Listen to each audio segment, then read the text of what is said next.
Hello everyone, myself Manju Ganda, Assistant Professor of Commerce, government national college Sirsa. आज का हमारा topic है pricing of material. Pricing of material क्या होता है, इससे पहले हम ये देखेंगे कि मटेरियल से रिलेटेड हमने कौन कौन से टॉपिक पिछले वीडियोस में कवर कर चुके हैं।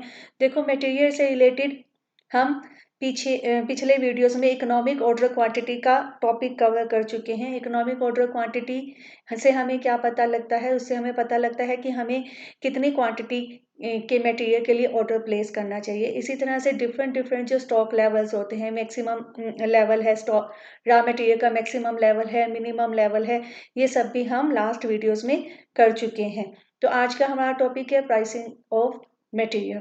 मटेरियल के प्राइसिंग की जरूरत क्यों महसूस होती है। देखो बच्चों, एक जो फर्म है, कौन सी फर्म है, वो फर्म जो मैन्युफैक्चरिंग के बिजनेस में इन्वॉल्व है। मैन्युफैक्चरिंग का बिजनेस यानी वो फर्म जो किसी तरह की गुड्स और सर्विसेज की प्रोडक्शन कर रही है, तो प्रोडक्शन के लिए उसे रॉ मटेरियल की जरूरत महसूस होती है। प्रोडक्शन के लिए जितनी भी तरह का जो उसे रॉ मटेरियल चाहिए, वो रॉ मटेरियल उसे मार्केट में अलग अलग डेट्स को अलग अलग प्राइसेस पे अवेलेबल होता है। अलग अलग डेट्स पे अलग अलग प्राइसेस पे कैसे, देखो सेम रॉ मटेरियल हो सकता है एक दिन मार्केट में हमें 20 रुपीज़ पर केजी के हिसाब से मिले, नेक्स्ट डे हमें वो 21 रुपये किलो के हिसाब से मिले, नेक्स्ट डे वो हो सकता है हमें 20 रुपये 50 पैसे किलो के हिसाब से मिले, अगले दिन वो 19 रुपये मिल सकता है। यानी एक ही रॉ मटेरियल हमें मार्केट में अलग अलग दिन में अलग अलग रेट्स के हिसाब से मिलता है। तो ऐसा नहीं है बच्चों कि जिस दिन हमें प्रोडक्शन के लिए रॉ मटेरियल की ज़रूरत है उसी दिन हम रॉ मटेरियल मार्केट से परचेज करेंगे।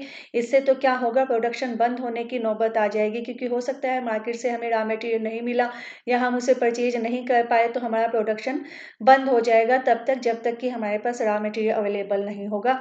तो ये जो सेम रॉ मटेरियल हम अलग अलग कीमतों पे परचेज कर रहे हैं, इस रॉ मटेरियल को हम स्टोर रूम में स्टोर करके रख देंगे, क्योंकि हमें रॉ मटेरियल का स्टॉक मेंटेन करके रखना पड़ेगा ताकि हमारी प्रोडक्शन का जो प्रोसेस है वो स्मूथली चल सके। तो सेम रॉ मटेरियल जो हमने अलग अलग कीमतों पे मार्केट से परचेज किया है, उसे हम एक ही स्टोर रूम में बिना उनके प्राइस का डिफ्रेंसिएशन किए, यानी उसकी कीमतों में ये जो अंतर है उसको ध्यान में ना रखते हुए हम सारा का सारा रॉ मटेरियल एक ही स्टोर रूम में स्टोर करके संभाल के रख देंगे। अब ये जो रॉ मटेरियल स्टोर रूम में स्टोर किया गया है, उसे कहाँ इशू किया जाएगा, प्रोडक्शन पे इशू किया जाएगा। प्रोडक्शन पे कहाँ, अलग अलग जॉब्स पे, अलग अलग ऑर्डर्स पे, प्रोसेसेस पे, जब जब जिस जिस प्रोसेस, ऑर्डर या जॉब को या जिस जिस प्रोडक्ट को रॉ मटेरियल की जरूरत होगी, जब जब रिक्वायरमेंट होगी, ये रॉ मटेरियल स्टोर रूम में से इशू कर दिया जाएगा। तो अब क्वेश्चन ये अराइज होता है, ये जो रॉ मटेरियल, सेम टाइप का रॉ मटेरियल हमने अलग अलग कीमतों पे परचेज किया है, इसे जब प्रोडक्शन के लिए इशू किया जाए तो किस प्राइस पे किया जाए। ठीक है, तो नेक्स्ट आता है, देखो जब भी हमें किसी प्रोडक्ट की कॉस्ट कैलकुलेट करनी हो या जॉब की कॉस्ट कैलकुलेट करनी हो, अब हमने पहले वीडियोस में कर चुके हैं कि किसी भी प्रोडक्ट की कॉस्ट में 3 चीज़ें शामिल होती हैं।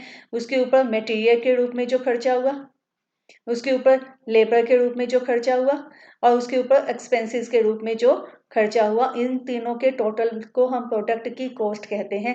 तो जब हमें किसी प्रोडक्ट की कॉस्ट को कैलकुलेट करना है तो हमें ये पता होना चाहिए कि उसके ऊपर जो मटेरियल लगा उसके ऊपर कितनी लागत आई। तो मटेरियल की जब हम कॉस्ट कैलकुलेट करते हैं, अलग अलग प्रोडक्ट की जब हम कॉस्ट कैलकुलेट करते हैं, तो हमें ये पता होना चाहिए इसके ऊपर जो इस प्रोडक्ट में जो हमने मटेरियल सप्लाई किया, वो मटेरियल किस प्राइस पे हमने सप्लाई किया।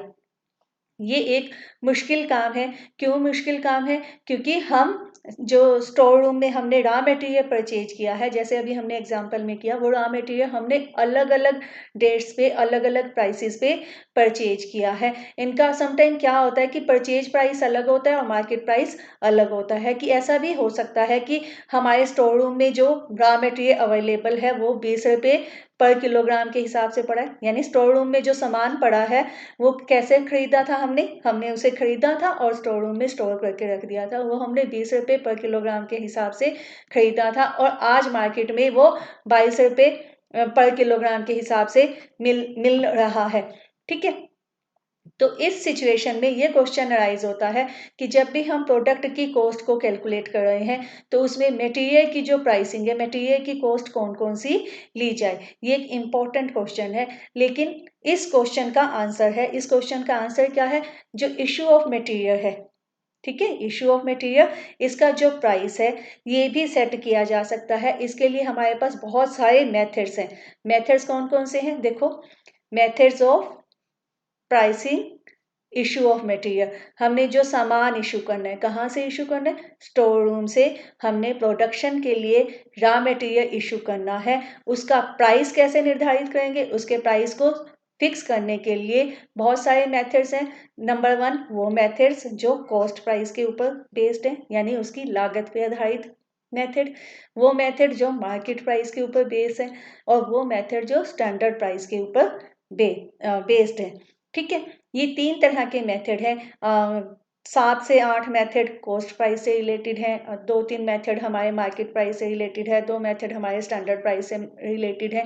हम थियोरेटिकल पार्ट सारे मेथड्स का करेंगे, लेकिन जो प्रैक्टिकल प्रॉब्लम्स हैं वो कुछ जो सिलेक्टेड मेथड हैं उनकी ही करेंगे, जो एग्जाम्स के पॉइंट ऑफ व्यू से इम्पोर्टेंट है। तो मेथड कोई भी अडॉप्ट किया जाए वो अप्रोप्रिएट मेथड होना चाहिए, यानी ऐसा मेथड होना चाहिए जो कि मटेरियल की जो टोटल कॉस्ट है उसको कवर कर सके। ठीक है, नेक्स्ट क्या है इसमें, सबसे पहले हम करेंगे कॉस्ट प्राइस मेथड, यानी मटेरियल को स्टोर रूम से प्रोडक्शन के लिए जब हम इशू करते हैं तो वो जो इशू प्राइस है वो किसके ऊपर बेस्ड होगा, उसकी कॉस्ट के ऊपर, उसकी लागत के ऊपर, यानी जिस रेट से हमने उसे मार्केट में परचेज किया है उसी रेट पे हम उसे इशू करेंगे। इसके हमारे पास बहुत सारे मेथड हैं। फर्स्ट है first in first out method, FIFO method. Next है last in first out method. फिर है average cost method, inflated price method, specific price method, base stock method, highest in first out method. तो आज हम करेंगे first in first out method. तो आज के हमारे लेक्चर का टॉपिक है first in first out method. First in first out method, इस मेथड में क्या होता है, under this method the materials first received in the store are the first to be issued, यानी वो सामान जो पहले प्राप्त किया गया है, कहाँ पे, वो सामान जो स्टोर रूम में पहले आया है उसे हम पहले इशू करेंगे। यानी the order in which the material are received in the store are issued at their cost price in the same order. जिस ऑर्डर में हमने सामान को स्टोर रूम में रिसीव किया है उसी ऑर्डर में हम इसे इशू कर देंगे। देखो, जनरली क्या होता है, हम घरों में भी ऐसे करते हैं। आपने अपनी मदर को देखा होगा कि जो राशन का सामान आपकी किचन में पहले आता है आपकी मदर उसे पहले इस्तेमाल करती है, जो बाद में आता है उसे बाद में यूज़ किया जाता है। तो ये बड़ा सिंपल सा मेथड है जो हम अपनी जो जनरल लाइफ है हमारे जीवन में नॉर्मली इस्तेमाल करते हैं। ठीक है, after the first lot of material purchased is finished the next lot is taken for the supply.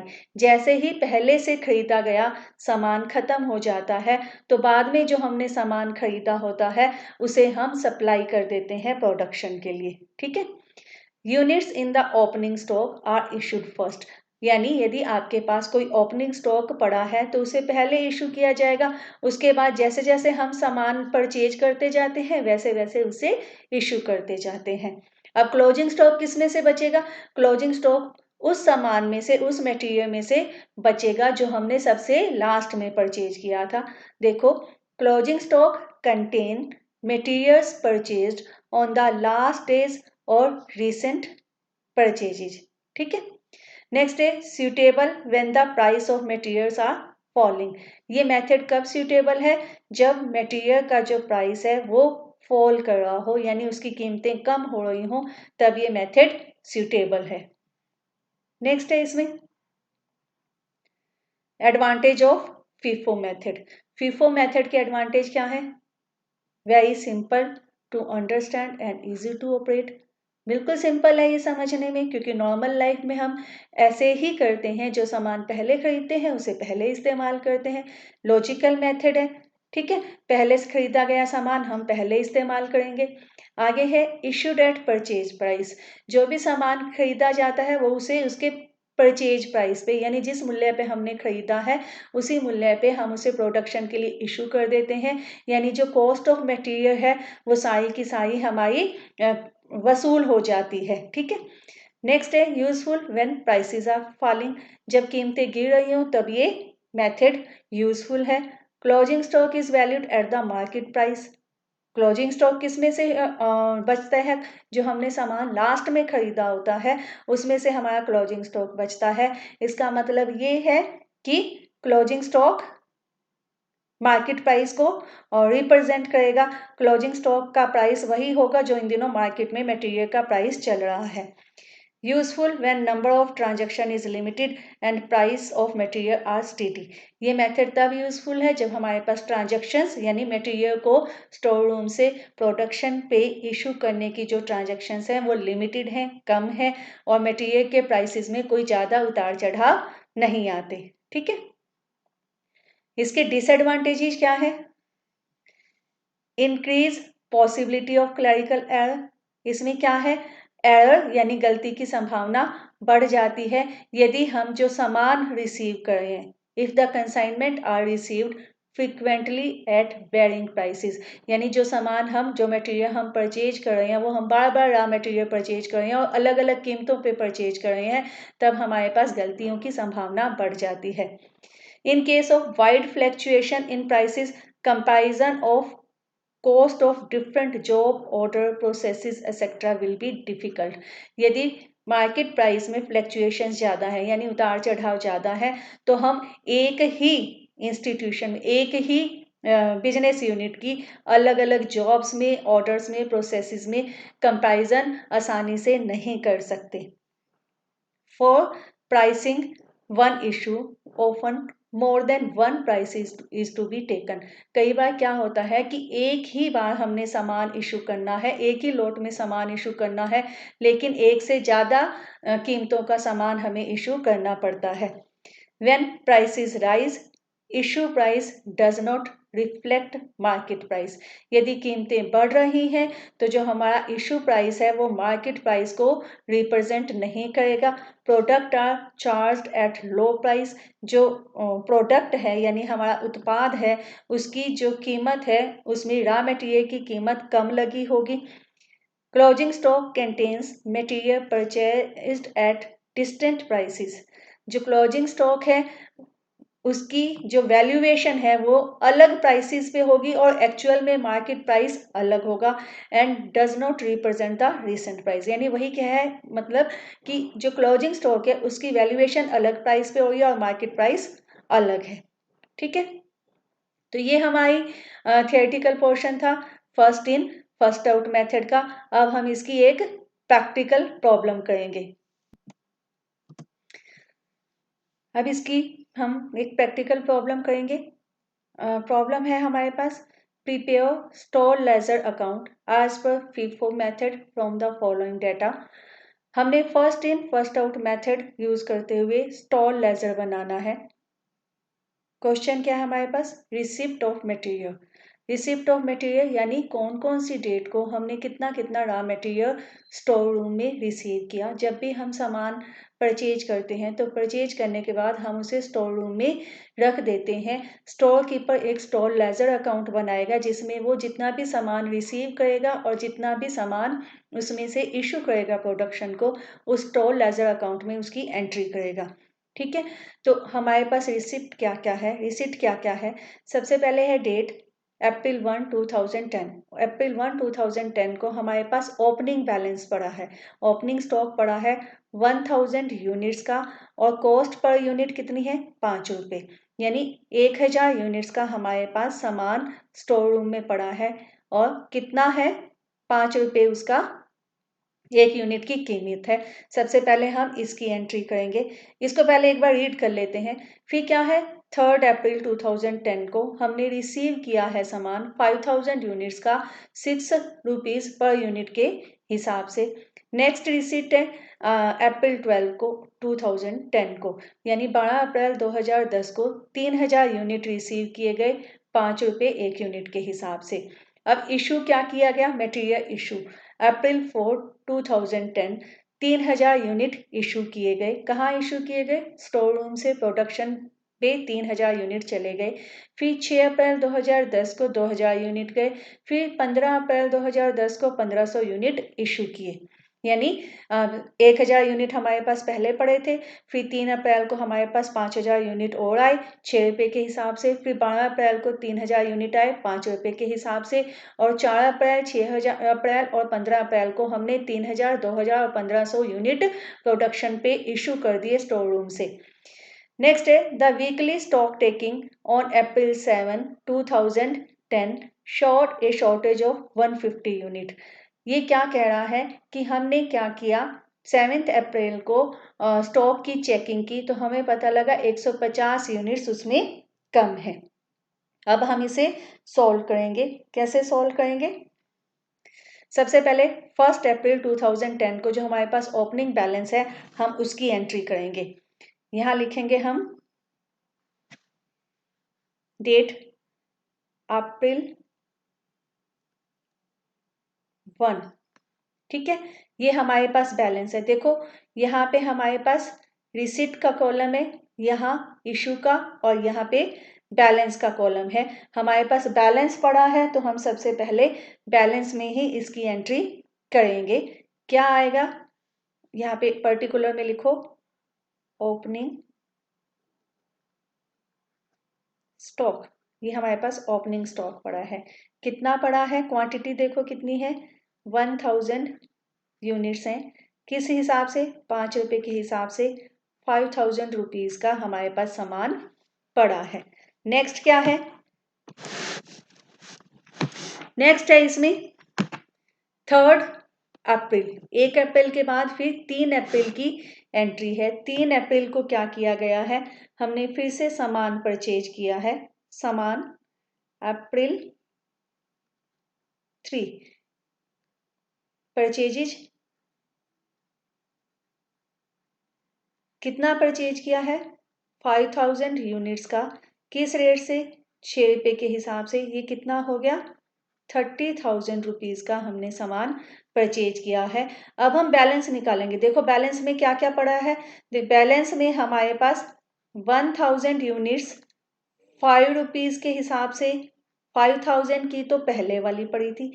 Her transaction के बाद हम बैलेंस मेंशन करेंगे, यानी ये जो 1000 यूनिट 5 रुपये के हिसाब से 5000 हमने लिखी थी वो तो 1 अप्रैल को लिखी थी।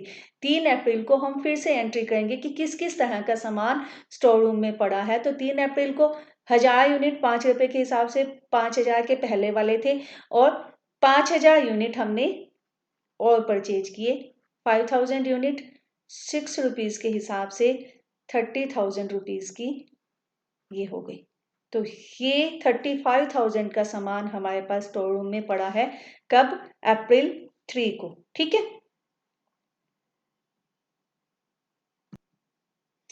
नेक्स्ट है इसमें 3 अप्रैल के बाद हमारे पास 4 अप्रैल की एंट्री है। 4 अप्रैल को देखो हमने 3000 यूनिट्स इशू किए हैं। 3000 यूनिट्स इशू किए हैं तो सबसे पहले हम डेट में मेंशन करेंगे अप्रैल 4।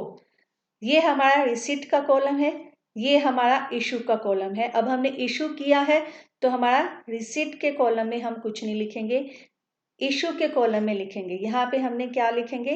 इशू। पर्टिकुलर में आ जाएगा हमने रॉ मटेरियल इशू किया। रिसिट वाले कॉलम में कुछ भी नहीं आएगा। यहाँ लिखेंगे इशू वाले कॉलम में क्या लिखेंगे? कितना इशू किया? 3000 यूनिट्स इशू किए। कहाँ से इशू किए होंगे हमने? फर्स्ट इन फर्स्ट आउट है ना। पहले 1000 यूनिट्स इसमें से इशू किए होंगे, यानी पहले वाला सामान हमने पहले खत्म करना है। तो 3000 में से 1000, 3000 में से 1000 कौन से इशू करेंगे हम? जो पहले पड़े थे 5 रुपीज़ वाले। कितने के? 5000 रुपीज़ के। टोटल कितने यूनिट्स इशू करने हैं हमने? 4 अप्रैल को देखो हमने टोटल 3000 यूनिट इशू करने हैं। जिसमें से हमारा मेथड है फर्स्ट इन फर्स्ट आउट। जो पहले सामान पड़ा है पहले उसे इशू करेंगे। तो पहले हमारे पास 1000 यूनिट पड़े थे 5 रुपए वाले, उसे इशू कर दिया। बाकी 2000 यूनिट्स हम इस 5000 में से इशू कर देंगे। तो क्या इशू किया हमने? 2000 यूनिट्स 6 रुपीज के हिसाब से हमने 12,000 रुपीज के इसमें से इशू कर दिया। ठीक है, तो 4 अप्रैल को हमने क्या क्या इशू किया? 1000 यूनिट्स 5 रुपए वाले और 2000 यूनिट्स 6 रुपीज वाले। अब हमारे पास बैलेंस में क्या बच गया? बैलेंस में बचे हमारे पास सिर्फ ये 5000 में से 2000 चले गए, 3000 यूनिट्स बचे। कितने रुपए वाले? 6 रुपीज वाले, 18,000 रुपीज के। ठीक है, 4 अप्रैल के बाद नेक्स्ट एंट्री है 6 अप्रैल की। 6 अप्रैल को भी हमने क्या किया है? इशू किया है। यहां लिखोगे अप्रैल 6, पर्टिकुलर में इशू, रिसिप्ट में कुछ नहीं आएगा। इशू किया है 6 अप्रैल को हमने 2000 यूनिट्स इशू किए। 2000 यूनिट्स। सामान कौन सा पड़ा है हमारे पास बैलेंस में? सामान हमारे पास बैलेंस में सिर्फ एक ही तरह का पड़ा है। 3000 यूनिट्स है हमारे पास 6 रुपीज वाले, इसी में से इशू करेंगे। जो सामान पड़ा है एक ही तरह का है तो उसमें से इशू कर देंगे। 2000 यूनिट्स 6 रुपीज वाले 12,000 के हम इशू कर देंगे। अब देखो बैलेंस कितना है गया। 3000 यूनिट्स थे बैलेंस में, 2000 हमने इशू कर दिए, बच गए 1000 यूनिट्स। किस हिसाब से? 6 रुपए के हिसाब से, 6000 रुपीज के।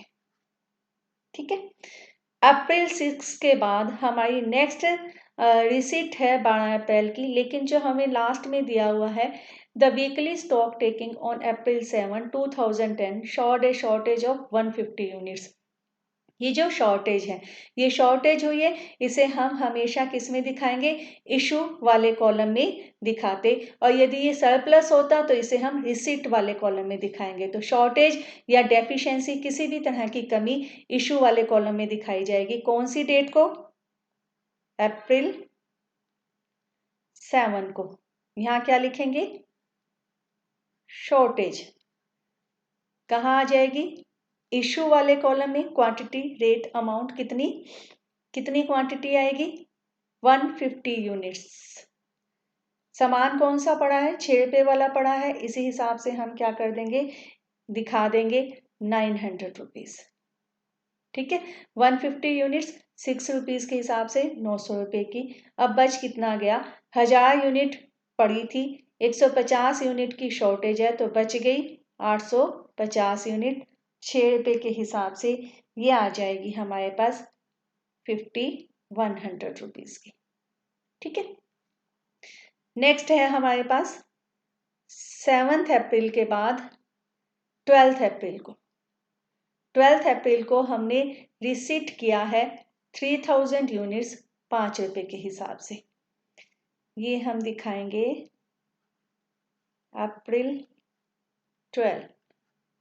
रिसीट या परचेज लिखोगे तो अब हम रिसीट वाले कॉलम में लिखेंगे कितनी यूनिट्स परचेज किए हैं हमने?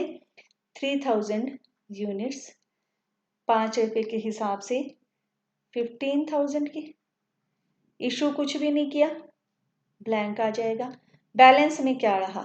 देखो 850 यूनिट 6 रुपए वाली 5100 की तो पहले ही पड़ी थी। 3000 यूनिट्स 5 रुपीज के हिसाब से 15,000 की हमने अब रिसीव की है। तो ये हमारे पास 12 अप्रैल को बैलेंस आ जाएगा 850 यूनिट्स पहले वाली, 3000 यूनिट्स अब वाली। ठीक है, इसके बाद क्या है? अप्रैल 15 को। अप्रैल 15 को 1500 यूनिट हमने इशू की हैं। अप्रैल 15 पर्टिकुलर में लिखेंगे हम इशू।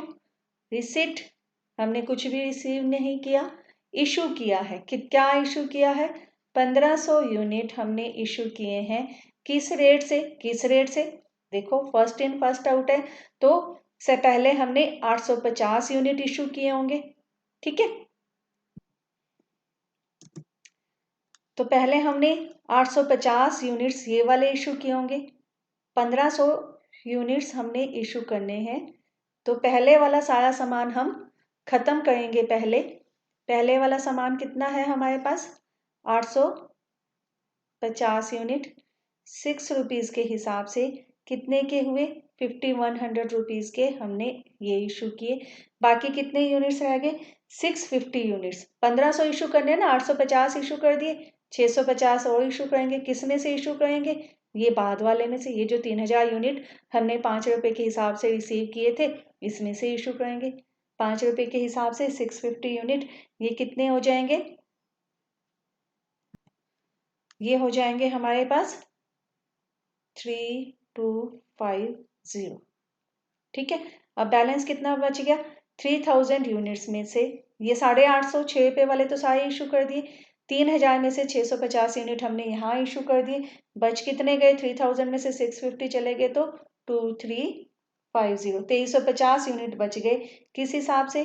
5 रुपये के हिसाब से। कितने के?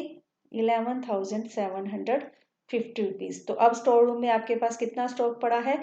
2350 यूनिट्स का स्टॉक पड़ा है। 5 रुपये के हिसाब से 11,750 रुपये का। ठीक है। तो ये था आपका first in first out method. Next video में हम करेंगे next method, last in first out. Thank you.